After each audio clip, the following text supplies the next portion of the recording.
Imperdível! Chegou a sua grande oportunidade de sair do aluguel. Alto da Paz Loteamento em Bezerros. Lotes com parcelas a partir de R$ 99,00 em até 120 vezes. Garanta já o seu lote com parcelas a partir de R$ 99,00. Lotes demarcados a partir de 160 metros quadrados. Abastecimento de água, rede elétrica e pavimentação da avenida principal. Alto da Paz Loteamento em Bezerros. Era tudo o que você precisava para realizar o sonho da sua casa própria. Alto da Paz Loteamento, às margens da PE 97, a PE que liga Bezerros a Ameixa. Informações com Salles e Silva Empreendimentos Imobiliários. Fone 81-3741-2393 ou 99878-8869.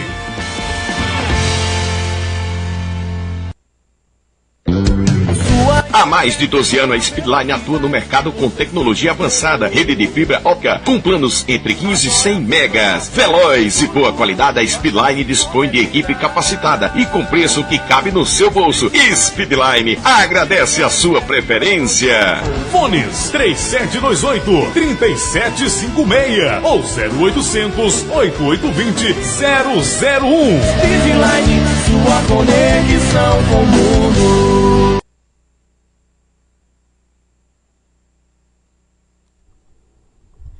Satisfação estar com você mais uma vez. Eu sou Lunas de Carvalho Costa do canal e blog Bistrô do Matuto. E hoje eu estou aqui, como de costume, toda quarta-feira no programa Bistrô do Matuto, aqui na TV Imprensa em Bezerros. E hoje eu estou aqui com o meu camarada Mikhail Gorbachev. Seja bem-vindo, Mikhail. Boa noite, Lunas. Boa noite, Ricardo, todos da TV Imprensa e a vocês, espectadores que estão aí nos seguindo pelo Facebook.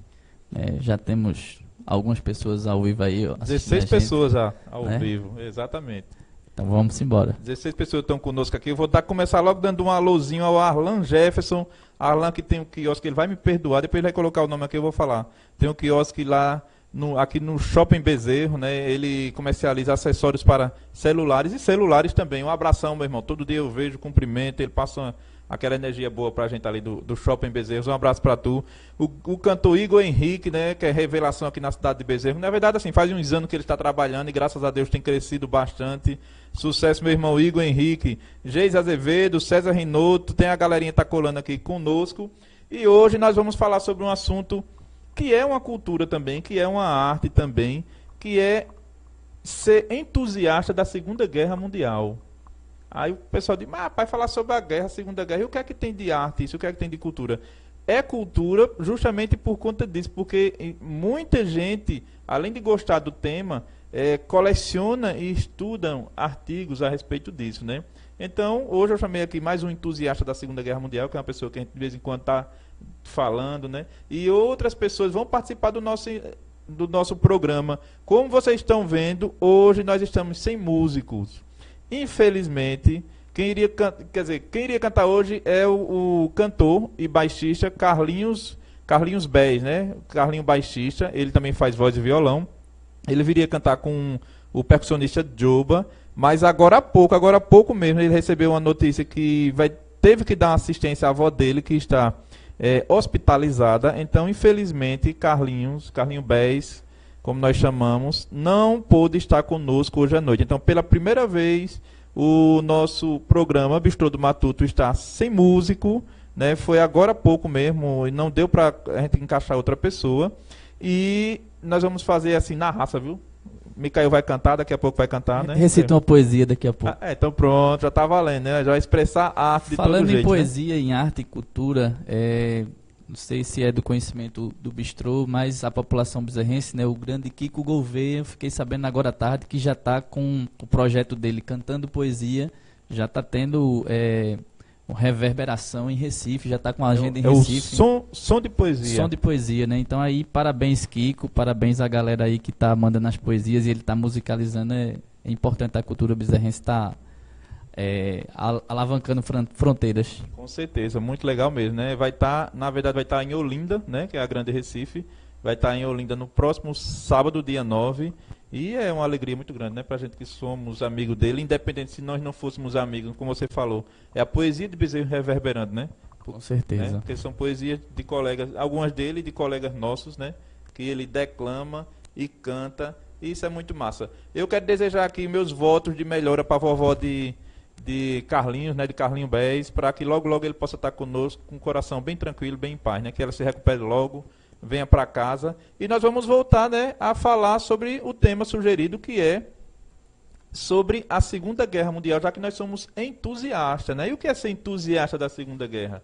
Entusiasta é aquela pessoa que se entusiasma mesmo, que gosta, que se anima, que se motiva em falar, em ter, em colecionar alguma coisa sobre a Segunda Guerra Mundial. É sobre isso que a gente vai falar, né, Micael?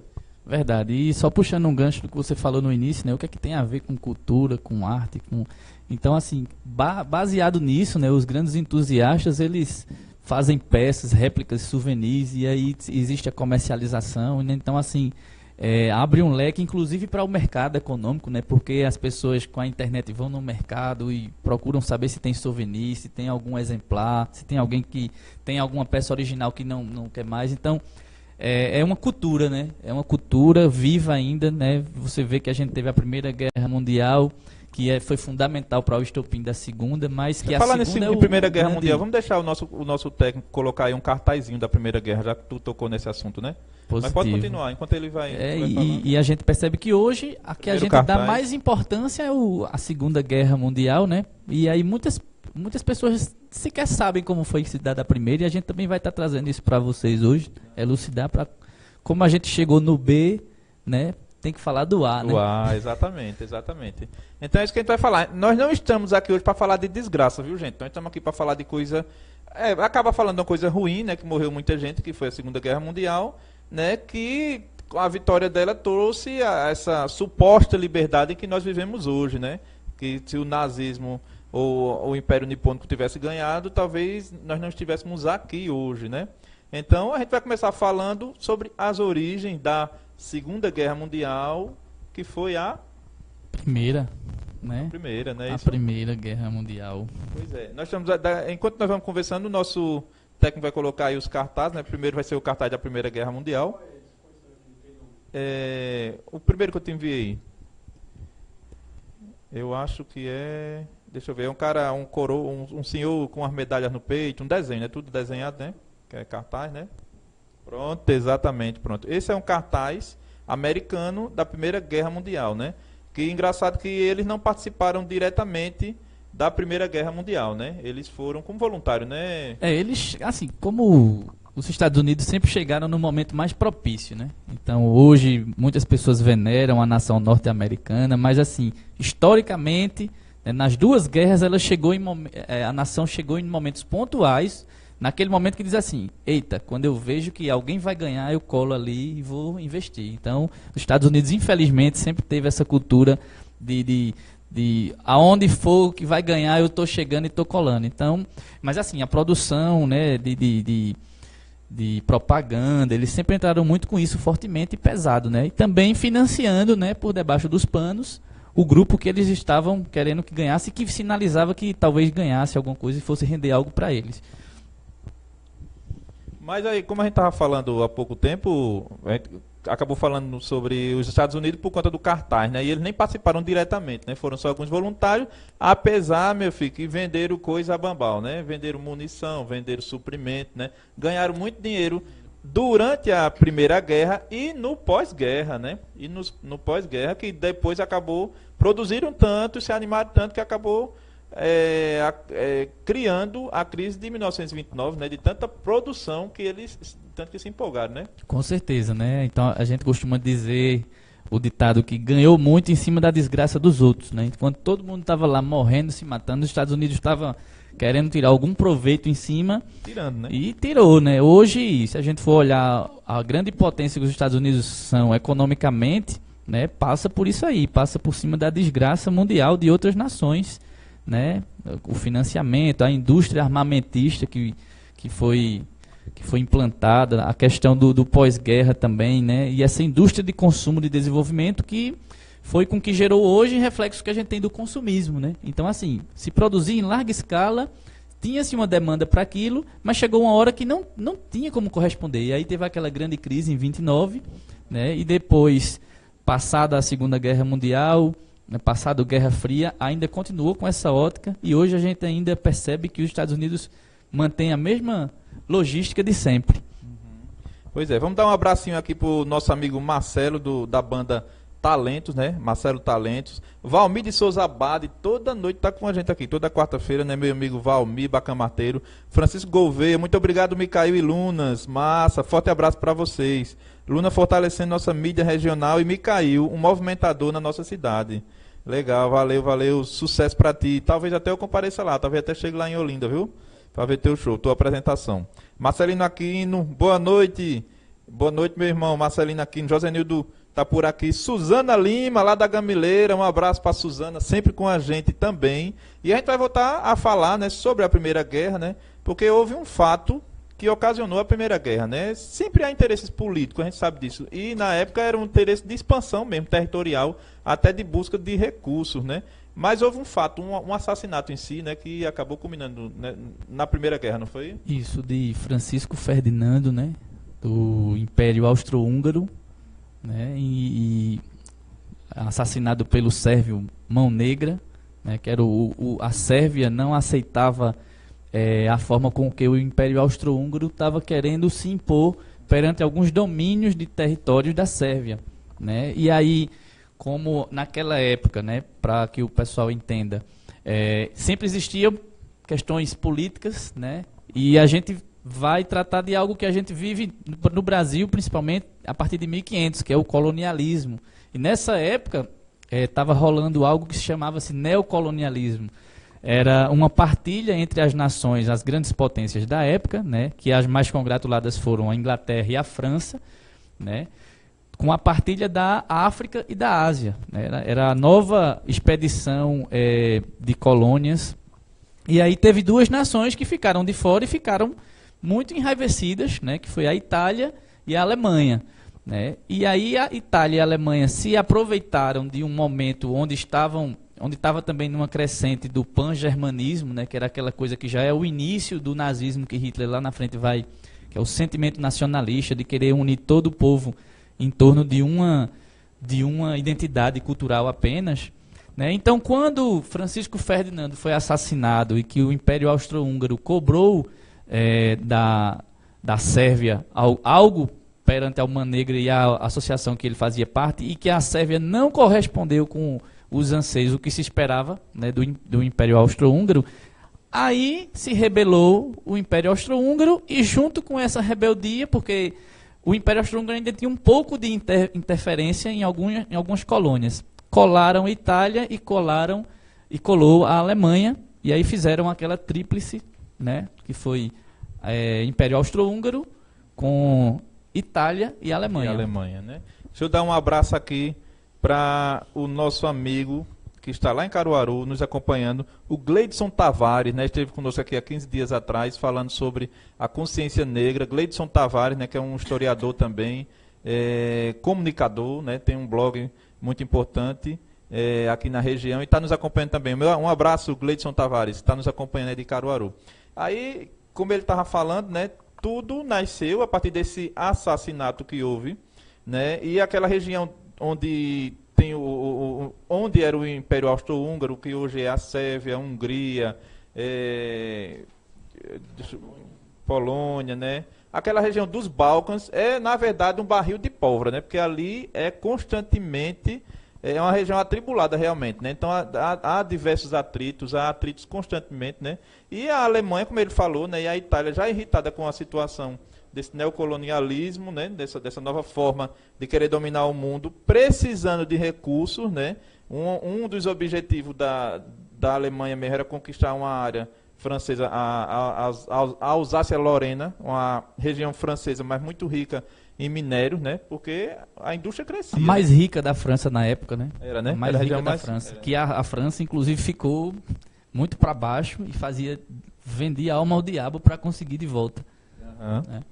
E um dos objetivos era esse, né, da Alemanha, né? Um dos objetivos era esse. E dessa forma criou-se, né, nasceu a Primeira Guerra Mundial, que foi uma tragédia mundial, né? Assim, no mundo sempre houve diversas guerras, né? Diversas batalhas, né?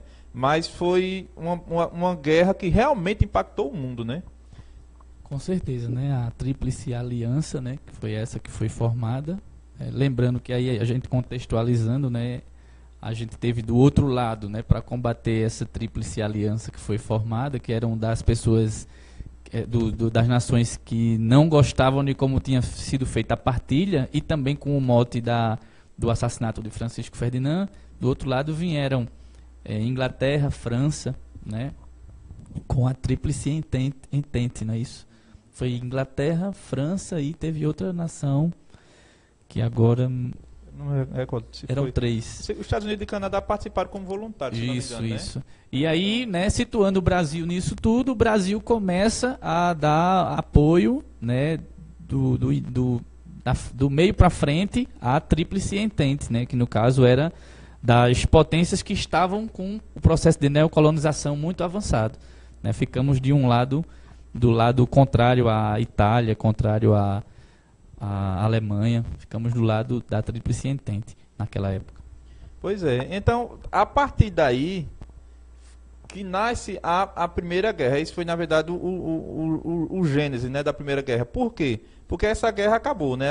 A Primeira Guerra durou entre 1914 e 1919, né? 18 foi 19, né? Mas o que aconteceu? Os efeitos da guerra foi triste e crucial para o mundo todo, né? O mundo todo sofreu, né? Com os efeitos da guerra, e um país em particular, que foi a Alemanha, sofreu restrições seríssimas, né? A Alemanha foi quem mais sofreu, né? Acho que na época, talvez pelo o tamanho que a Alemanha e pelo que o tanto que a Alemanha queria conquistar, né? Fez com que a França e a Inglaterra exigisse da Alemanha tributos que a Alemanha não podia pagar, né? Na verdade era essa, né? Verdade, né? Teve uma política de travamento da Alemanha naquela época, né? O que fez com que aquela identidade, aquele nacionalismo exacerbado alemão fosse ainda mais ferido, né?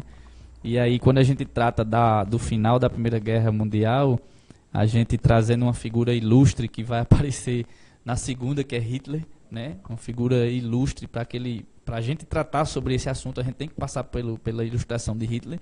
Então, Hitler, no final, Hitler era combatente, e o ódio que Hitler tem, né, do povo judeu é justamente porque um dos superiores de Hitler é quem dá a ordem para cessar fogo, né, e para,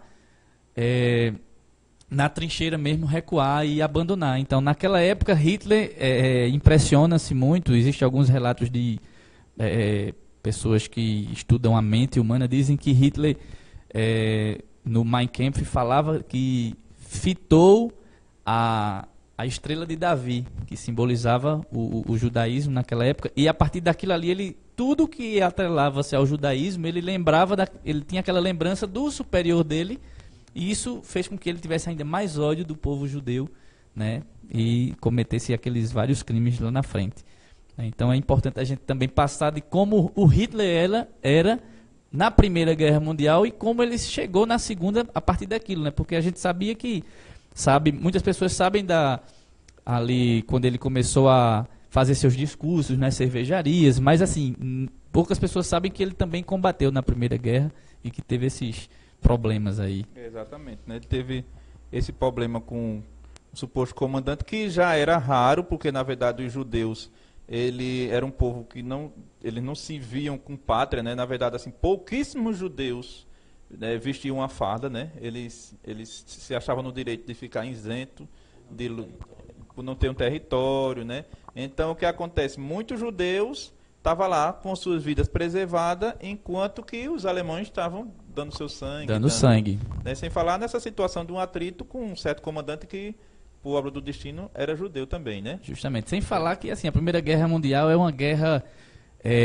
que foi muito desgastante de todos os pontos de vista, né? Principalmente do ponto de vista físico e estrutural de todos, porque era uma guerra que, por não se ter tanto recurso, se dava muito nas trincheiras, né? Então era uma guerra mais tática né? Então você não tinha muito armamento naquela época, então você era mais de trincheira, de ir na frente e matar com o cara com facada, com, né? Exatamente, era aquela guerra tipo medievalesca para a época, né? Exatamente, era.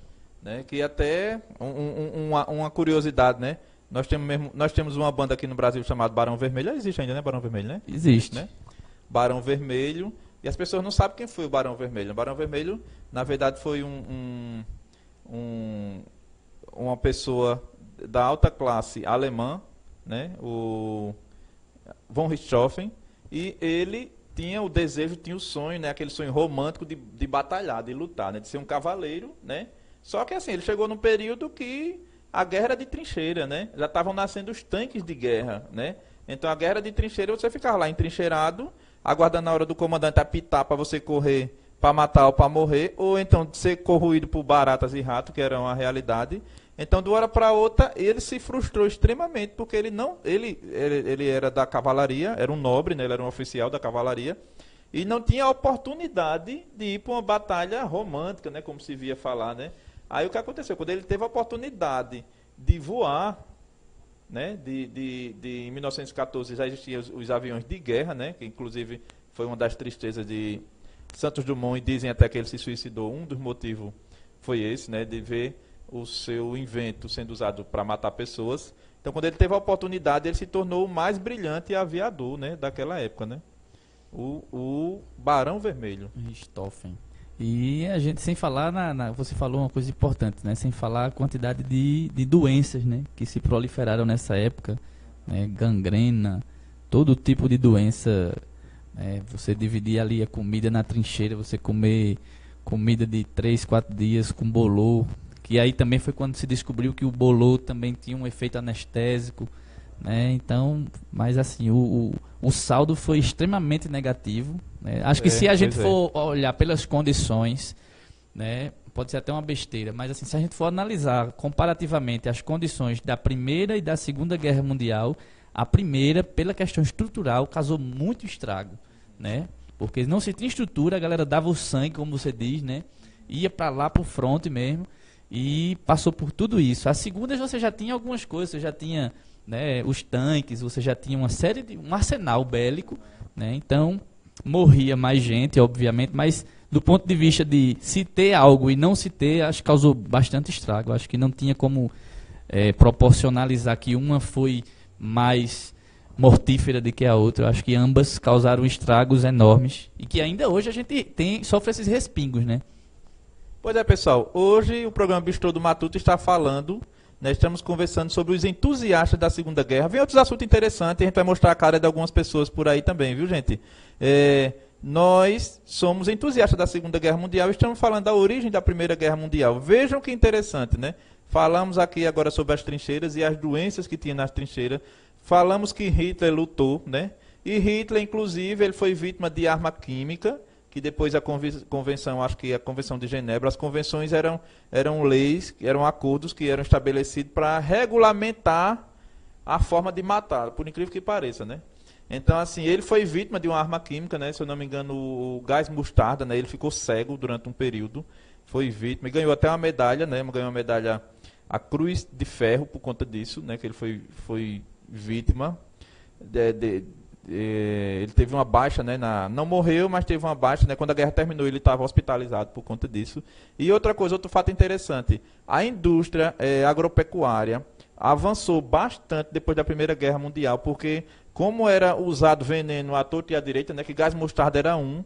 Então, muita gente percebeu que onde o gás mostarda ou outros venenos caíam no solo, passava um bom tempo sem nascer erva. Veja como é interessante, né?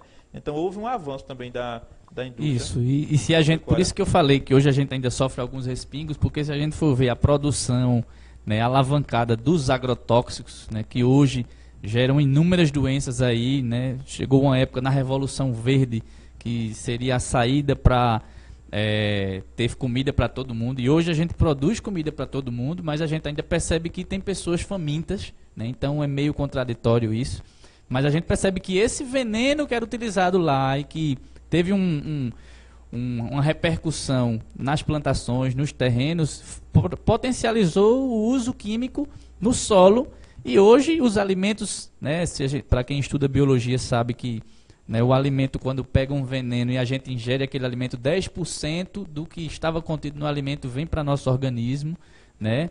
E tipo, o milho lá transgênico com agrotóxico, a galinha come aquele milho, aí 10% já vai para a galinha, né? 10% do veneno que já está na galinha vem para a gente quando a gente come ela. Então, assim, né, para a gente ver o quão mal fez, né, quão bem fez em algum momento, mas terminou sendo um potencial perigo. Hoje a gente vê que a indústria dos agrotóxicos, né, tem até aquela propaganda do agro é pop, agro é tudo, mas o agro também é um grande problema, né? Exatamente. Pessoal, daqui a pouco o técnico, o nosso técnico Ricardo, vai colocar outro cartaz para a gente dar continuidade. Eládio Lima Fonseca está aqui. Boa noite, sumidos. Uma pergunta para Micael. Hitler era esquerda ou de direita? Ele tem que dar uma cutucada, né? Ele tem que dar uma cutucada, né? Hitler, o movimento nazista, ele era de extrema direita. Extrema direita. Um abraço aí para Eládio, que ele disse que quem está sumido, mas assim, eu vi Lunas na rua ontem, mas eu não vi Eládio na rua nesses dias, então quem está se escondendo é Eládio. Um abraço aí para Eládio e um abraço para Aldi, da loja Sociedade Alternativa, que também está acompanhando a gente aí. Coisa boa. Aldi é da brodagem. Meu primo lá de São Paulo, Alberto Anaelso. Boa noite, Bistrô, diretamente de São Paulo. O papo está muito bom, legal, coisa boa. Se prepara para ir para a guerra, viu, Alberto? Vai baixar esse lombo lá, viu? Te prepara. Pessoal, o técnico vai colocar aqui mais um cartazinho, que é um cartaz da Segunda Guerra, né? A gente já falou bastante sobre a primeira e vamos falar um pouquinho sobre a Segunda Guerra. Eu não sei, acho que é um soldado em pé com as armas. Eu acho que fugiu da ordem aí, né? Quando mandou.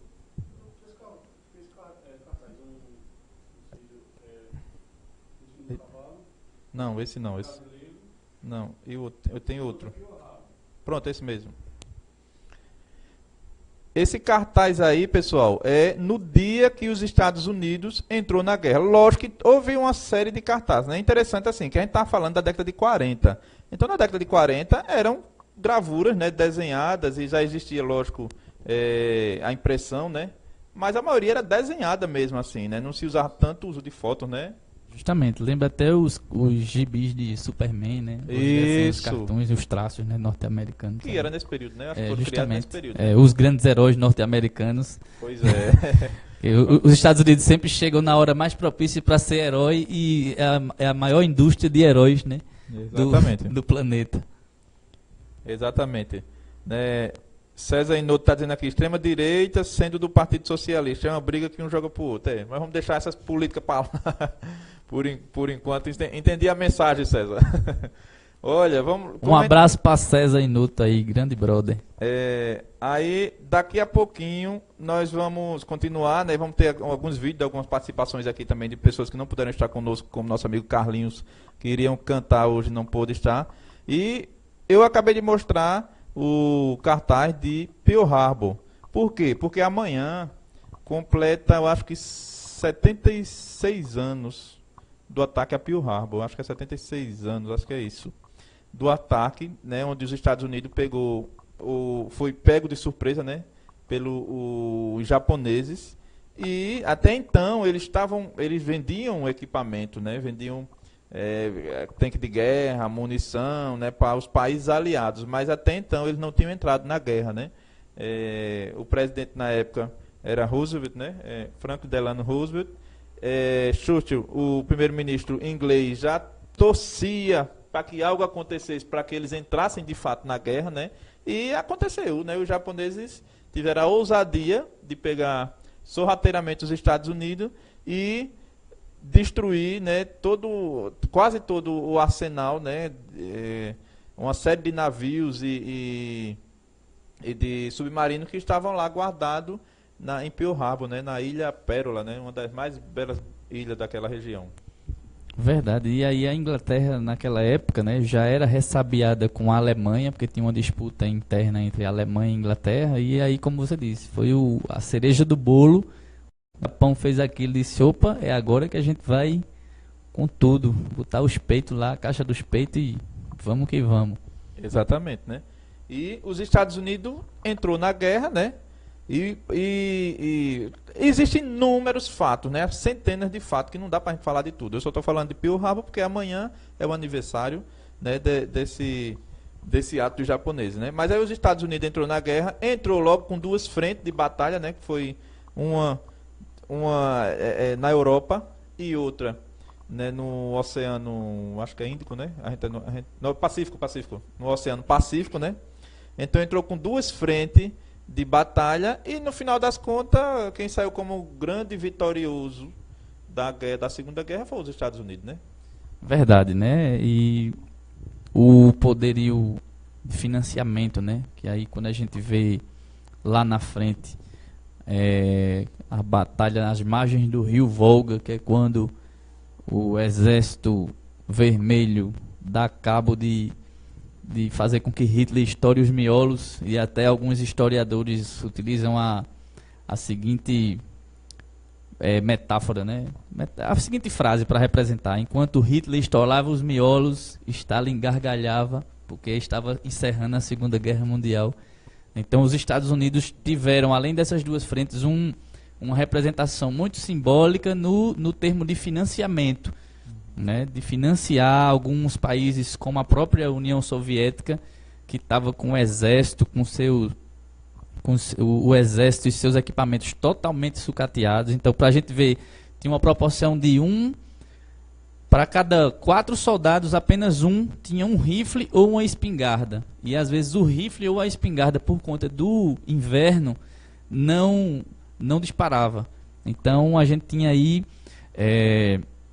um exército muito sucateado, não tinha um armamento, e aí foi quando os Estados Unidos chegou ali financiando, porque naquela época o exército russo era um que tinha o material bélico que, se desse condições, ele tinha como chegando para acabar, né? Era o único exército em potencial para abrigar, e aí os Estados Unidos deu essa financiada lá. Mais de 3.000 indústrias foram levadas para longe dos frontes de batalha, né? E aí Franklin Delano Roosevelt mandou dinheiro para Stalin colocar lá mais de 600.000 russos e russas trabalhando na construção de maquinário armamentista para ir para o fronte. E enquanto isso, paralelo a isso, né, Stalin chegou lá e fez um discurso dizendo que cada russo e cada russa tinha que pegar o que tivesse e dar seu espírito pela guerra, porque não se podia permitir o avanço do Império Nazista, né? Exatamente, e a gente vai falar um pouquinho mais a fundo, mais adiante, sobre isso aí. Nós estamos aqui com Diego Miguel, está desejando uma boa noite a gente. Maria Andréia está com a gente aqui, né? Maria Andréia, esposa de José Nildo Pintor, está conosco aqui, está ligadinha. Fique ligadinha, tem coisa aí do Brasil ainda, viu, Maria? A gente vai falar ainda sobre o Brasil. Luiz Ribeiro, grande cantor caruaruense, estava sábado aqui no evento aqui em Bezerros. Ele que é da banda Rasga Mortalha em Caruaru, máximo respeito à galera de Caruaru, ao cantor Luiz Ribeiro, nos acompanhando aqui. Michele Silvestre, boa noite, meu amigo Lunas de Carvalho Costa. E a Micael, gostaria que falasse um pouco da presença das mulheres na Segunda Guerra Mundial. Beijinhos. E é justamente sobre isso que a gente vai falar agora. Nós acabamos de falar que os Estados Unidos entrou na guerra, né? Os Estados Unidos faz parte das Américas, né? Na América do Norte nós somos da América do Sul. E nós tínhamos uma ligação com os Estados Unidos. Apesar que Getúlio Vargas, que era o presidente da época, também tinha uma ligação com a Alemanha, né? Inclusive um relacionamento de um parente de Getúlio Vargas com alguém do alto escalão, né? Alemão na época, né? Que inclusive tem aquele filme que eu considero maravilhoso, Olga, né? Relata um pouco, né, dessa injustiça que Getúlio Vargas fez, né, de mandar de volta Olga Benário, que era comunista, para a Alemanha, né? E na verdade, mas ela tinha sangue judeu, na verdade, né? Ela tinha sangue judeu também e foi exterminada. Quem tiver a oportunidade assista, né? É um belíssimo filme, uma super produção. Eu tive o prazer de assistir até no cinema. E muito bom mesmo. Aí o técnico vai colocar mais uma foto, que é um cartaz brasileiro, quando o Brasil entrou na guerra. É justamente o que a gente vai falar. Michele, a gente vai falar. Eu esqueci de trazer um cartazinho das mulheres na guerra. Tinha muitos, né? Que havia um incentivo muito grande para isso, houve, né? E eu esqueci de trazer isso. E a gente vai falar até dos vários aspectos da mulher na guerra, né? Sei que, de repente, o Brasil entrou na guerra, né? Tinha gente até que dizia que era mais fácil uma cobra fumar do que o Brasil entrar na guerra, né? Por isso que o lema do Brasil era a cobra fumou, porque o Brasil entrou na guerra, não foi, Micael? Isso, e Ratinho ainda dizia há um tempo, né? A cobra vai fumar, né? Já estava prevendo. Realmente, né, as mulheres tiveram um papel preponderante, não só no Brasil, mas como eu falei aí, com o investimento dos Estados Unidos, as mulheres nos Estados Unidos também ajudavam a fazer armamentos, a customizar, né, as roupas, né? Então, toda a nação se empenhava, né? Na Rússia, até crianças, né, com suas mães, iam para os frontes, porque não se tinha o armamento, não se tinha rifle nem espingarda, eles iam para os bosques, né, fazer armadilhas para pegar os nazistas, né? Então, crianças também entraram nos frontes com suas mães, enquanto também existiam mulheres nessa indústria, né, de bélica que foi financiada pelos Estados Unidos, que Stalin botou, né, foi quase 3 mil, acho 2.657 para ser exatos, indústria que foram distadas, acho que a cerca de 120 quilômetros do bojo da guerra mesmo, para que mulheres, crianças, ajudassem a fazer as espingardas e os rifles para se combater, né? Então as mulheres tiveram um papel preponderante nessa logística e também no fronte, né? A gente, às vezes, é importante o que Michele falou, porque a gente, quando fala, né, a gente geralmente fala os soldados, mas existiram soldadas. E se não fossem essas soldadas que estavam no fronte e que estavam, às vezes, na indústria, os soldados não teriam conseguido êxito e talvez a gente tivesse até perdido a guerra para os nazistas, né? E porque, veja, uma criança, né, várias crianças tiveram suas vidas dizimadas, mas elas participaram coletivamente, né, num momento atípico, né, mas que até a criança tinha aquele sentimento de dizer, vou dar meu sangue. Uma criança que às vezes não sabe nem o que é uma guerra, né? Mas você tem aquele espírito de ir para a guerra mesmo, de fazer armadilhas e de, né, participar disso. Então foi um fenômeno que trouxe de mulheres a idosos, a crianças, todo mundo participou disso aí. Todo mundo se envolveu. E assim, foi bem interessante que cada país, na verdade, se envolvia de uma certa forma, né? Porque assim, as mulheres brasileiras, elas só podiam fazer parte do corpo de enfermagem, mas elas chegaram aí, né, por corpo. Em compensação, as mulheres brasileiras, elas tinham um papel fundamental e quem fazia propaganda de guerra incentivava as mulheres a economizarem mais, né, a lutar para poupar, né, cada vez mais. Tinha uns bônus de guerra que dava o direito a comprar algumas coisas e fazer você realmente economizar, né, combustível, que na época era o gás, o querosene, né, para clarear a casa, que era, na maioria das pessoas eram assim, alimento mesmo, comida, né, algo que tivesse uso de borracha. Inclusive, uma coisa interessante da Segunda Guerra Mundial, as mulheres que até então geralmente usavam meias, né, principalmente as mulheres mais finas, mais exatamente, mais elegantes, começaram a raspar as pernas, porque com a falta de recurso e tudo ficando mais caro, elas queriam andar com as pernas bonitas, já que não podiam andar com meia. Criou-se a moda, não vamos dizer que foi exatamente as brasileiras que criaram a moda de raspar as pernas, mas era muito comum no Rio de Janeiro as mulheres estarem com as pernas raspadas para evitar ter que comprar uma meia, até às vezes por não ter mesmo, né? Então era mais barato ter uma lâmina, né, e depilar as pernas do que... Então isso foi um dos contextos. Os Estados Unidos, as mulheres acho que não iam para o fronte, acho que também só na parte de enfermagem. Em compensação, elas trabalhavam diretamente na indústria bélica, né? E era um motivo de propaganda. Existiam fábricas que a grande maioria eram mulheres, né? E as mulheres pegando no pesado mesmo, né? Já na Rússia, a mulher fazia tudo que um homem fazia. Trabalhava na indústria e guerreava igual a um homem, né? Nesse sentido, não tinha diferença, né? Tanto é que algumas mulheres se destacaram nisso. Inclusive, nas propagandas russas, tinha mulher com capacete, crianças com capacete, o exército todo montado por mulheres, crianças e soldados. Exatamente. Na Rússia não havia diferença. Se a mulher queria, ela podia, né? Na Alemanha, era aquela coisa mais paternalista. na verdade, a participação da mulher também era incentivado, como era o terceiro Reich, né, de Hitler, e na verdade ele pensava que ia governar eternamente, ele na verdade incentivava as mulheres a ser mais mulher, na verdade assim, serem mais dona de casa, né? Era a ponto dele dar medalhas àquelas mulheres que tinham mais filhos. Então havia um incentivo, na verdade, né? Existia a juventude hitlerista, mas o grande incentivo mesmo para as garotas que estavam lá não era batalhar, não. Era ser boas donas de casa, né? Cuidar do seu marido, cuidar dos seus filhos e procriarem o máximo, né? Porque na verdade, como era uma raça pura que eles pretendiam, tinham que ter. E também para a formação, né, de exército lá na frente, né? Exatamente. Porque os homens seriam para o exército e as mulheres seriam para... E aí, Lunas, você tocou num assunto importante, porque eu me lembro que minha avó conversava uma vez, eu perguntei à minha avó como era,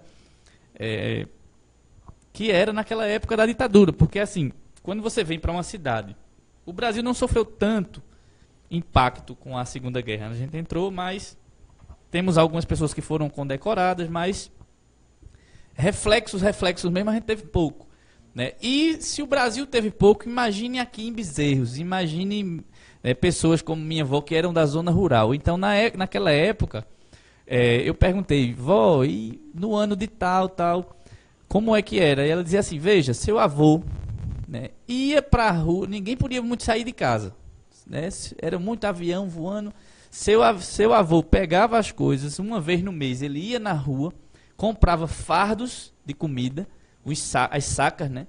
Deixava lá, armazenava, e uma vez por mês é que se vinha na rua. E aí ela falou isso que você disse, né?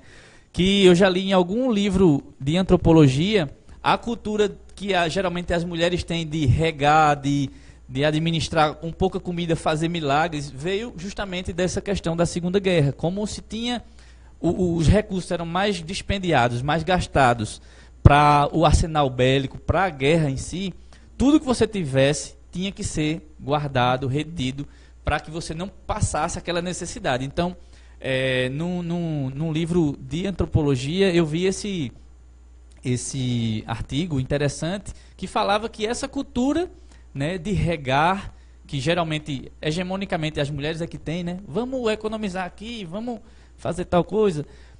Surgiu dessa necessidade que foi imposta. Então, para a gente ver também, né, como a gente falou lá no início, a arte e cultura, como nossa cultura tem respingos dessa época. A gente jamais ia imaginar que se tem a cultura do regar, de economizar, a gente pensaria que era por causa do dinheiro mesmo, mas não, tem uma origem. Baseado no fato há 75 anos atrás. Justamente, né? E a gente ainda tem esses respingos, como eu disse, que a gente tem muita coisa. Pois é, deixa eu dar um alôzinho aqui pro pessoal, tá? Jorge Sanguineto tá mangando da gente aqui, viu? Duas potências, botou kkkk e tá mangando da gente. George Sanguineto, mas rapaz. George, responda meu WhatsApp. Ele visualiza o WhatsApp do cara, fica mandando foto de galinha e rindo da pessoa. Agora, rapaz. Um abraço pra George aí, pra Georginho. Meu primo Alberto Anaelso, o primeiro país a reconhecer a necessidade do emprego e da mão de obra feminina durante a Segunda Guerra Mundial foi a Inglaterra. Beleza, até porque foi praticamente o primeiro país que entrou na guerra, né? Depois que a Alemanha cutucou, porque a França ele ganhou a Inglaterra ganhou a França logo de... Mas, vamos embora. Como ele estava falando, há tempos atrás eu conversando com minhas tias também, né? E ela dizendo nesse período aí, né? Que ela se lembra de uma época que passava vários aviões, não era um avião, né? Eram, eu esqueci como é que chama, né? Quando é 3, 4 aviões, né? Que é aquela formação, né? Os aviões passavam... Esquadrilha, né? Eu confundo com esquadra, né? Não lembro. Um é de avião, outro é de navio. Aí como eu me atrapalho... Esquadrilha da fumaça, eu acho que é. Então, esquadrilha, exatamente. Então, esquadra é de navio. Então, aí, quando passava as esquadrilhas, eles chamavam a atenção, né? E muita gente até se assustava, né? Algumas pessoas até se assustavam. Isso na década de 40, uma tia minha, que ainda hoje é viva e lembra ainda desse fato, e ela disse que nesse período é a mesma coisa, o racionamento era grande, principalmente de uma coisa que já não se tinha muito à disposição, que era querosene, né? Que era o querosene, que é a base de petróleo, e a gente sabe que isso é fundamental, né, para toda batalha, o combustível. Então, ela disse que era muito caro. Ela disse que o querosene era muito caro. Muito caro. Tem as bombas Molotov, né, que apareceram na época também. Pois é. Deixa eu ver mais quem está por aqui. Jorge Sanguineto, cadê as conversas espetaculosas em tom solene? Tá faltando você, meu amigo, pra gente conversar. Glaucio Oliveira tá conosco. Tá faltando você, meu amigo, George, pra gente conversar sobre essas coisas. Glácio Oliveira, Isaíldo Oliveira, tá com a gente também. Um monte de gente boa tá por aqui, ó. Muita gente boa. Então, meus pais falavam sobre... minha tia falava sobre isso, né? Que dessa escassez. É a mesma coisa que a tua avó falava, né? Um fato interessante que aconteceu aqui, o avô da minha esposa, né? Seu Aprígio Guegué, ele é o avô materno de Betânia, da minha esposa, e a gente conversando outro dia, ele faleceu, acho que está com uns 7, 8 anos, sabe? E ele sempre foi um velho meio invocado, meio valente, sabe? Só que ele tinha uma deficiência, né? Ele tinha os pés meio tortos. E ele disse que nessa época ele ficou sabendo que estava tendo uma convocação para ir para a guerra, né? Inclusive diversas pessoas daqui de Bezerro se prepararam, não chegaram a lutar, né? Como seu Bildo Nascimento, que é falecido, como o pai de Eulininho, que eu esqueci o nome dele agora, acho que era seu Eulino mesmo, né? Pai de Eulininho, inclusive o grupo de pesquisa e documentação histórica já fez até uma homenagem a essas pessoas daqui de Bezerros. Aquele senhor, rapaz, que morava ali atrás da seu Arthur, acho que é seu Arthur, atrás do posto de gasolina aqui. Não é Arthurzinho, é Arthur alguma coisa, mas não é Arthurzinho, não. É o posto que é de Arthurzinho. É o posto que era de Arthurzinho, né? Mas tinha um Arthur. Eu acho que, se eu não me engano, era seu Arthur. O filho dele é amigo meu, vende até mel. Então, assim, várias pessoas fizeram parte desse corpo, né? Treinaram, mas não chegaram a ir para o campo de batalha, porque quando iam, a guerra foi vencida na Europa, né? Mas aí o avô de Betânia, da minha esposa, ele disse que ficou sabendo que ali no beco ali da Duque de Caxias tinha uns oficiais que estavam recrutando, né, as pessoas, né? Uns eram obrigados a ir. Ele disse que tinha gente que tinha caba que ia chorando, mas uns cabas moles chorando, e ele chorou de desgosto, porque não permitiram que ele fosse por conta da deficiência, né? Ele tinha deficiência no pé, e o sonho dele era ir para a guerra matar o povo, né? Matar a gente ruim. Ele vendo os cabas bons, os cabas sem deficiência, com medo de ir, e ele com deficiência doido para ir. Doido para ir matar gente ruim, doido para ir tirar sangue de gente ruim, e não pôde. Ele disse que chorou de raiva. Ele chorou de raiva. Então são fatos da Segunda Guerra daqui, da nossa cidade, né? Do nosso que é importante, né, a gente contextualizar, porque a gente traz nossa realidade à tona, né? Isso falar de algo que aconteceu, que foi marcante historicamente, mas sem trazer para o nosso convívio pessoal Pois é. Daqui a pouco, eu vou pedir até para... Eu vou só mostrar só isso aqui. Isso daqui, gente, é um cantil da época da Segunda Guerra. Não podemos dizer que foi para a Europa, mas era o mesmo cantil que os pracinhas usaram, né? Que era igual aos americanos. Se você olhar um filme antigo, o americano é a mesma coisa, né? Verdade. Que a produção era americana. Então isso é um cantil... O Resgate do Soldado Ryan tem um bocado desse. Tem um bocado desse aqui, né? O Resgate do Soldado Ryan, Band of Brothers, né? Esse cantil foi usado na época, né? Era um cantil igual a esse. Esse aqui era do Exército Brasileiro. Não sabemos se foi exatamente para a Europa, mas era um igualzinho a esse que era usado... pelos pracinhas brasileiros, né? Pelos brasileiros, pelos bezerrenses, né? Feito seu Bildo Nascimento, né? O pai da nossa amiga Ângela, né? E de Alexandre, o pai de Eulininho, né? Seu Arthur, que eu falei, e inúmeros outros bezerrenses, né? Hoje ainda temos um bezerrense, não exatamente bezerrense, que ele mora em Bezerros, né? Mas ele não é daqui, mas ele mora em Bezerros, e ele chegou aí para a Europa, que foi seu Aldão. Eu vou pedir até para tu ir mostrando algumas fotos aí dos pracinha da FEB. E eu vou mostrar já a foto de seu Adão. Seu Adão é vivo hoje, né? Ele está com doença senil, ele não tem mais consciência. Esse cara aí de branco aí, ó, ele está do lado de alguns pracinhas, né? Desse pessoal mais idoso. Foi ele quem me deu esse cantil. Isso é o Valder Robson, né? Valder Robson é o meu amigo, né? Ele hoje não é mais do Exército, mas ele era cabo do Exército, né? E é filho de Narciso, policial. Valder Robson Silveira, se eu não me engano, né? Tá ele aqui do lado de alguns também, né? Pode passando. Ele vai mostrar. Ele vai mostrar. Não foram as outras, não? Ô, rapaz, que pena. Ah, sim, pronto. Essa foto aí que está deitado, que fica meio ruim da gente ver, né? Mas os três agachados lá embaixo. Essa foto foi tirada em 2009, na verdade. Isso aí é em Olinda, na associação. Vira o celular aí, viu, pessoal? Vira o celular aí que dá certo, viu? Isso é na associação dos ex-combatentes da Segunda Guerra Mundial em Olinda. Nós fomos, isso faz 8 anos que a gente foi para lá. Infelizmente, vários dessas pessoas que estão aí, que lutaram na Segunda Guerra, contaram lá histórias emocionantes pra gente, já faleceram, mas estava aí eu, Fernando e Valder Robson. Aquele cabo de amarelo era tu ali, hein? De quê? De amarelo era tu ali? Não, eu tava... Isso mesmo, eu de amarelo sou eu. Engordou um pouquinho, não foi? Esse de amarelo foi. Pois é. Isso há 8 anos atrás, né, em Olinda, né, na associação. Então é muito interessante, a gente teve o prazer de conhecer diversas pessoas, tá entendendo? E foi realmente muito interessante. Tem outra foto, é? Ah, sim, mostra a foto do senhor aí, do seu Adão. O seu Adão, ele não é bezerrense, se eu não me engano ele é de São Paulo, mas ele reside em Bezerros, né? E ele lutou, ele chegou a ir para a Europa, né? Ele mora hoje em dia ali na rua Wilson Santa Cruz. Infelizmente ele está com doença senil, ele não lembra mais dos fatos, né? Não lembra mais das coisas. Mas a gente chegou a homenageá-lo, junto com o Grupo de Pesquisa de Documentação Histórica, como o único ex-combatente vivo aqui em Bezerros. Né? Fizemos um momento especial, lembramos dos falecidos e acabamos homenageando ele também. Francisco Gouveia está falando aqui, vocês conhecem o símbolo do integralismo que tem na Serra Negra? Podem discursar sobre isso. Já a gente fala. Eu, na verdade, já era para ter ido ver. Eu sei um pouco sobre integralismo, mas não fui lá ainda, que é numa pedra, né? Não, para mim é novo essa informação. Acho que não até... sabia, não? Não sabia, não. Mas tem sim. Então vamos lá, vamos voltar. Nós estamos falando sobre a Segunda Guerra, né? O Bistrô do Matuto hoje é sobre a Segunda Guerra Mundial, sobre os entusiastas da Segunda Guerra, são essas pessoas que estudam. Na Serra Negra, existe um sítio lá que tem um símbolo, como a gente não tinha se preparado, né? Que é o sigma, que é o símbolo do integralismo. Era muito legal se a gente tivesse aqui à disposição, mas infelizmente não dá para mostrar agora, que é o símbolo do integralismo, que era um movimento político baseado no fascismo. Isso na década, acho que de 20, né, Micael? Isso. Né? Acho que na década de 20, né? E esse símbolo está lá gravado, né? numa pedra, lá na Serra Negra, né? Eu não fui lá ver ainda, né?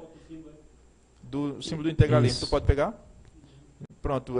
O técnico vai pegar a foto do símbolo do integralismo, que é um sigma, que é uma letra grega. E o movimento que era... Isso mesmo. Pronto, esse M aí em pé. O velho Anauê, né? Que era era o comprimento, né? O comprimento deles. O comprimento. Esse símbolo era o símbolo de um movimento como o nazismo, como o fascismo, como... o capitalismo não tinha símbolo, né? O capitalismo era um... Mas assim, como o capitalismo é o tio Sam. Era o quê? É o tio Sam. É o tio Sam, né? Então, assim, isso era o símbolo de um movimento político, né? Que existiu antes da Segunda Guerra, na verdade, né? Entre a Primeira e a Segunda Guerra, né? Que era encabeçada por Plínio Salgado. Isso. Né? E, assim, é interessante que chegou aqui em Bezerro. Vou até falar um fato interessante, né? Além de ter essa foto gravada numa pedra, lá na Serra Negra, algumas pessoas vieram descobrir agora há pouco o que era, né? O integralismo chegou aqui em Bezerros também, né? A gente, em uma palestra com o Biracildo Silvestre, né? O grande professor de literatura e história, o Biracildo Silvestre, ele falando conversando com a mãe dele, e a mãe dele relatando alguns fatos que aconteciam, né? E ela relatou que participou de eventos integralistas sem saber, né? Ela disse que era um pessoal que chegava com as camisas marrom, se eu não me engano, né? Camisa marrom e tal.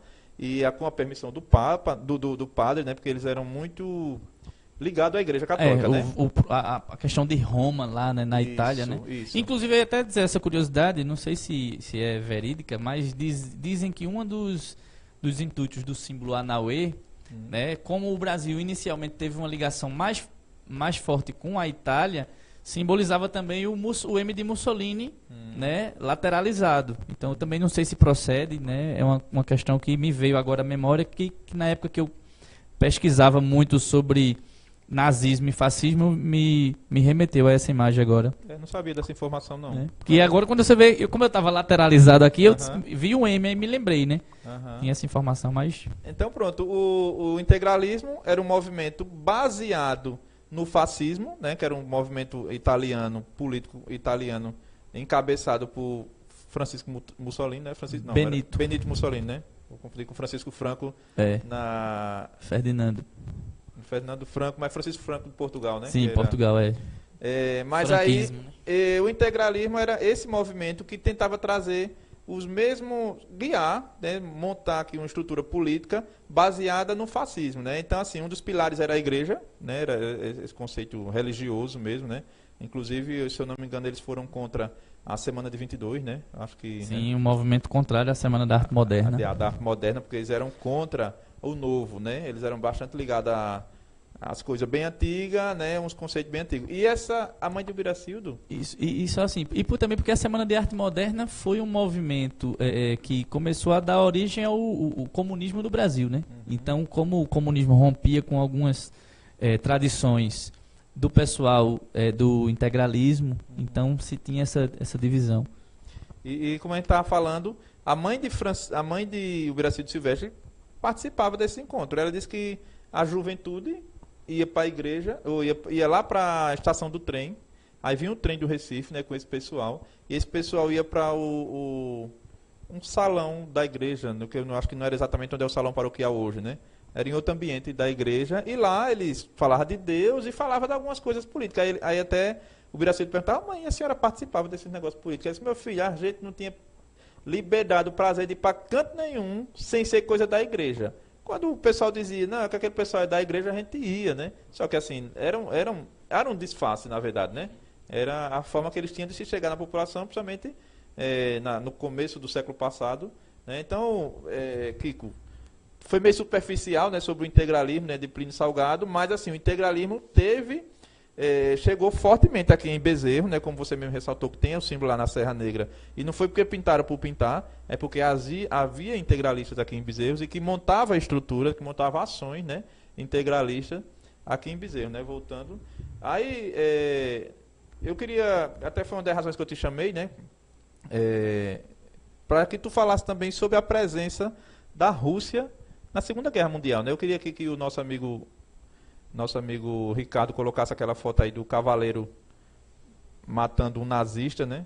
E que você falasse um pouco sobre a participação russa na Segunda Guerra Mundial, né? Com certeza. Vou só pegar um souvenir aqui.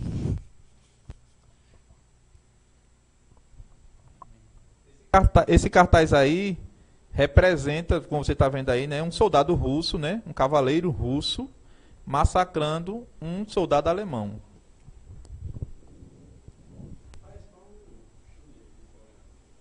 Né? Então, vou pegar esse chapéu aqui russo para simbolizar aí, né, porque o inverno russo, né, sucateou os soldados nazistas naquela ocasião. Então, como você perguntou, a União Soviética ela teve um papel importante nesse desfecho, né, da Segunda Guerra Mundial e, consequentemente, no seu final, né, que a gente vai ter duas figuras ilustrativas a nível macro histórico, né, que é Hitler de um lado e Stalin de outro. Né? Muitos livros de história, muitos especialistas em história vão dizer que foi o duelo do século, né? E assim, inicialmente teve um pacto, né? Pacto que foi o Ribbentrop-Molotov, se eu não me engano, né? Que justamente dizia o quê? Foi feito em 39, assinado em 39, onde Stalin e Hitler, né, assinaram esse documento de não agressão. Então a Rússia não seria agredida pelos germânicos, né, pelos nazistas. E aí tudo ok. E aí muitas das ironias, né, que o pessoal brinca é que Stalin não confiava nem na própria sombra. Quando ele desconfiava de todo mundo e ele mandava matar. E aí ele comete um grande erro, né, que foi confiar em Hitler. Então, numa pessoa que não era digna de confiança nenhuma, ele acabou confiando, né? E foi onde ele deu o grande tiro no pé, né? Uma semana após assinarem o Ribbentrop-Molotov, Hitler vai com a Blitzkrieg Pop, que é a Blitzkrieg, né?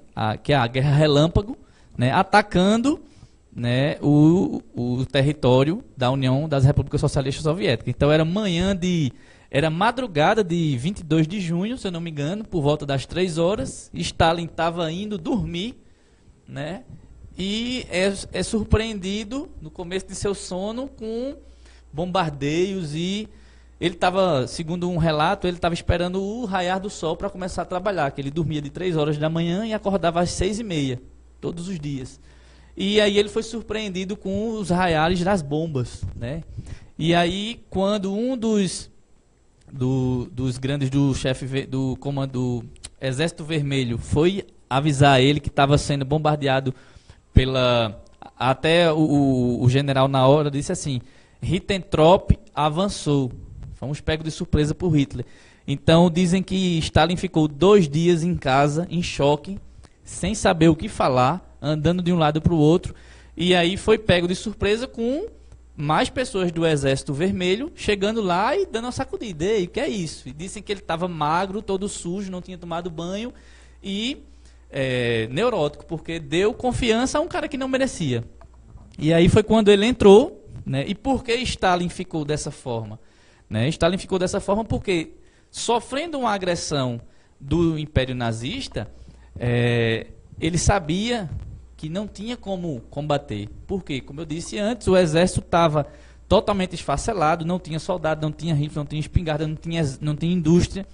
E aí, o que é que ele fez? Ele fez o discurso, convocando a todos e todas, para dar a alma pela guerra e pela União das Repúblicas Socialistas Soviéticas.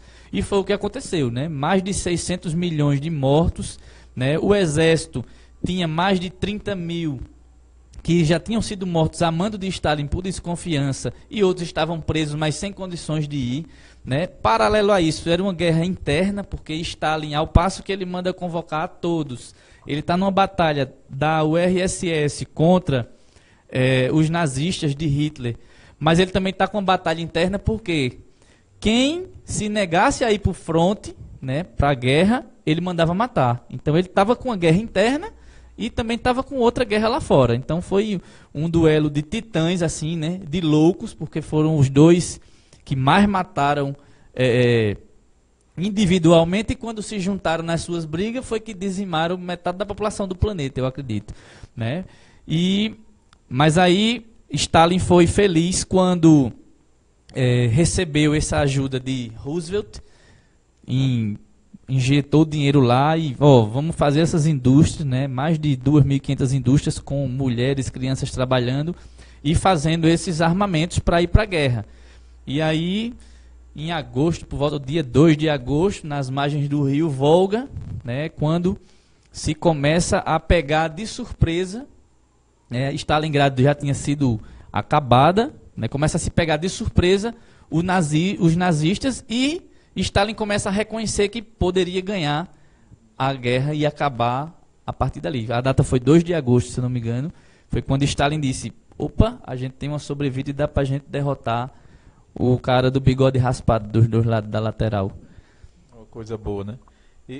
Mas realmente foi fundamental para o fim, né, da guerra, né? Porque o inteligente do Hitler, porque assim muita gente diz, ele era genial. Não, ele não era genial, né? Ele sabia motivar as pessoas, simplesmente isso, né? Ele era simplesmente cabo, então ele não tinha formação militar, ele não tinha formação tática militar, e mesmo assim ele se achava no direito de tomar decisões como essa de invadir a Rússia, né?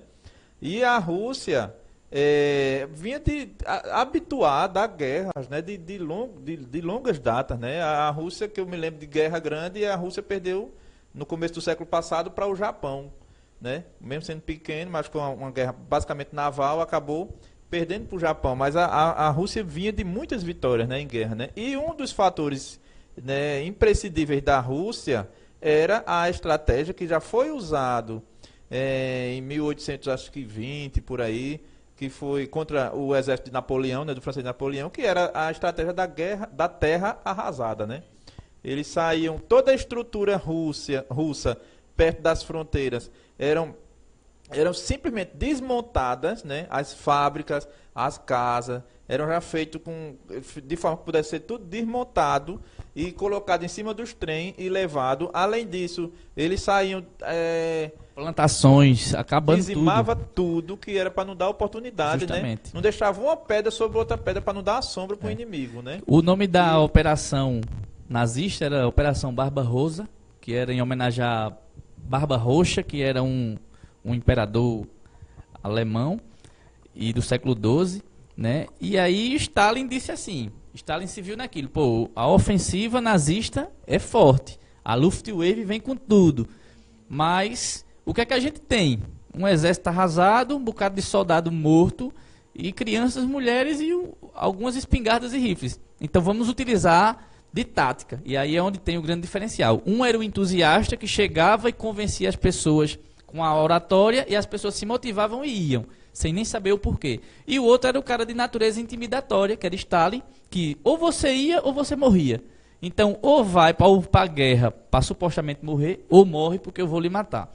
E aí, como se tinha essa baixa no Exército Vermelho, Stalin disse o seguinte, como é que a gente pode ir travando, enquanto a gente ganha tempo na indústria de bélica, como é que a gente pode ir travando para que não tenha esse avanço nazista? Então começa a tendo a questão da Operação Terra Arrasada, que era com o intuito de não se ter alojamento para aqueles soldados nazistas, que era-se para ter o intuito de não ter nada de plantação, né, água, nada, para que eles começassem a morrer lá. Juntando isso, e aí vem a homenagem da minha boina russa, o frio russo, né? Que foram infelizes, os nazistas estavam querendo não chegar na época do frio, mas aí o frio atacou, né? Tem relatos que por conta disso, de não se ter alojamento, por conta da Operação Terra Arrasada, muitos corpos chegaram a congelar, era orelha caindo, narizes caindo, né? Para as pessoas para alguns soldados se aquecerem minimamente, pegava outros corpos e ficava próximo, né? Mas os outros corpos também frios. Então muitas pessoas foram se degringolando por ali. Então, e o frio também consome muita energia, né? Muita questão térmica do corpo. Então, como chegavam esses soldados lá na frente? Quando chegava lá, o exército, a indústria de bélica já tinha suprido algumas partes. Então, foi uma questão climática que favoreceu também, né? E a questão tática de Stalin, que quanto a isso, né, dos três, cada um teve dos três que fizeram a Revolução Russa, cada um tinha um destaque, né? E Stalin sempre foi conhecido por ser o georgiano truculento e bom de estratégia. E aí ele mostrou mundialmente que, em uma ação simples, né, que é tipo simples, mas que cortou na própria veia, porque quando você arrasa a terra, fazia o quê? 20 e poucos anos que tinha feito a Revolução Russa e se estava querendo trabalhar a agricultura, para que todo mundo tivesse a subsistência. Então você teve que cortar da própria pele para evitar um mal mundial maior, né? Então, foi muito importante. Evitar a derrota mesmo, né? Evitar a derrota, né? Então, assim, foi fundamental esse fronte que a Alemanha abriu contra a Rússia, né? Mostrou a força da Rússia, né? Assim, a população russa era enorme, né? Muito grande. Por outro lado, uma das coisas que motivaram também os russos a ir com força total contra os alemães é porque os alemães, eles viam o russo como não exatamente como tão inferior como os judeus, né? Mas eles não viam menor dignidade nos russos, né? Eu não lembro qual é a origem do povo russo, é eslavo, não, né? Tem uma origem tribal. Escandinavos? Não, acho que não é outra origem tribal dos russos. E isso era não era mérito nenhum para os alemães. Então eles matavam mesmo, exterminavam com todo prazer. E deixava as convenções de Genebra, ele deixava completamente de lado. Deixa eu dar um aviso aqui ao nosso amigo Ricardo. Ricardo, meu celular deu um probleminha aqui. Caso haja um comentário relevante, você fala aí, por favor. E também quando for às 21 horas, você me avisa que eu estou sem... Já foi 21 horas, já foi? Ih, rapaz, então tá chegando a hora da gente encerrar o nosso programa. Só para complementar, e também tinha a questão de que a carta nazista, né, do Partido Nacional Socialista dizia que era considerado como um dos maiores inimigos os comunistas, né? E então tinha também esse outro emblema, né? Hitler começou a atacar e foi um blefe, a Ribbentrop-Molotov foi um blefe contra Stalin, mas na verdade ele queria atacar e arrasar com o comunismo, né? E aí a questão da pergunta de César lá, então, né, o Partido Nacional Socialista, né, era o maior inimigo do comunismo. Então, Por isso que eu disse, a minha resposta era que era de extrema direita. E realmente, não sei nem porque esse nome socialismo aí no meio, né? Porque, assim, as estratégias né, eram... Vai entender a baseadas... conjuntura da época. Pois é. Eu queria, assim, um pouquinho antes de encerrar o nosso programa, né? Hoje, trazendo aqui um entusiasta da Segunda Guerra que veio justamente encerrar esse momento falando sobre a participação russa, né? Que acabou sendo brilhante porque foi uma motivação realmente da população, né? A população que sofreu muito, foi pega de surpresa, então uma estratégia simples e simplesmente motivou o pessoal, né? As pessoas, né? A vestirem a camisa, homens, mulheres e crianças, para lutar. Eu queria também lembrar aqui, o nosso amigo técnico Ricardo vai colocar um vídeo de outro entusiasta da Segunda Guerra Mundial, né? Nós já falamos aqui sobre Walter Robson Pedro da Silveira, inclusive me deu o cantil. Ele vai colocar agora um vídeo de Givaldo, Dr. Givaldo, né? Ele é cirurgião dentista e é entusiasta da Segunda Guerra também, e ele vai falar a motivação dele para ser um entusiasta. Houve um probleminha técnico e o vídeo está deitado também, viu, gente? Mas aí você vira o celular, né, Micael? Ou então deita a cabeça no sofá, no travesseiro, que dá para ver, né? Dá para ver também. Olá, alunos. Olá, Micael. Eu sei que hoje o tema aí é Segunda Guerra Mundial. E é um tema que eu sempre gostei desde criança. E eu queria mostrar aqui a vocês o que eu tenho de acervo. Não é muita coisa, mas para mim é importante. Então são vídeos falando sobre a Segunda Guerra, as batalhas, coleção falando sobre todo o desenrolar da guerra, os atlas ilustrados que mostram os mapas, os comandos dados pelo alto comando americano, pelo comando alemão, manuais sobre espionagem da CIA, nazismo, Gestapo. Enfim, o resumo, um pequeno resumo do que foi uma guerra que durou cinco anos praticamente, que envolveu quase todos os continentes do mundo. Então eu acho importante isso, porque a gente tem que conhecer o passado para entender o presente e evitar os erros do futuro. Um livro que eu gosto muito é esse aqui, é o de Jesus Hernandes, que ele vê o conflito mundial de outra forma. Ele conta histórias curiosas da Segunda Guerra. É um livro muito bom. Quem quiser alguma dica de livro, está em internet e até Netflix tem bons documentários. Então é isso que eu queria mostrar para vocês. Um grande abraço aí. Até mais. E esse foi o cirurgião dentista Givaldo Santos, né? Que também faz parte do grupo de pesquisa e documentação histórica. Como vocês viram, ele é entusiasta da Segunda Guerra Mundial, não é porque ele seja uma pessoa má, como ele explicou aí, não vou repetir, né? E eu também, assim, a forma que eu sou entusiasta, apesar que eu parei com a coleção, porque as novas formas de mídia, às vezes acaba tornando desnecessário, né? Mas alguns anos atrás eu comecei a colecionar DVDs originais de história, e a maioria... era uma coisa meio espontânea e natural, sabe, Micael? Era da Segunda Guerra Mundial. E até o nosso amigo técnico vai colocar o nosso vídeo aí, o meu vídeo, apresentando, mostrando aí a minha pequena coleção, de fato. Aí, como vocês podem ver, é uma coleção, uma cinemateca, né? Acho que até Micael já deve ter pego algum, acho, né? Emprestado.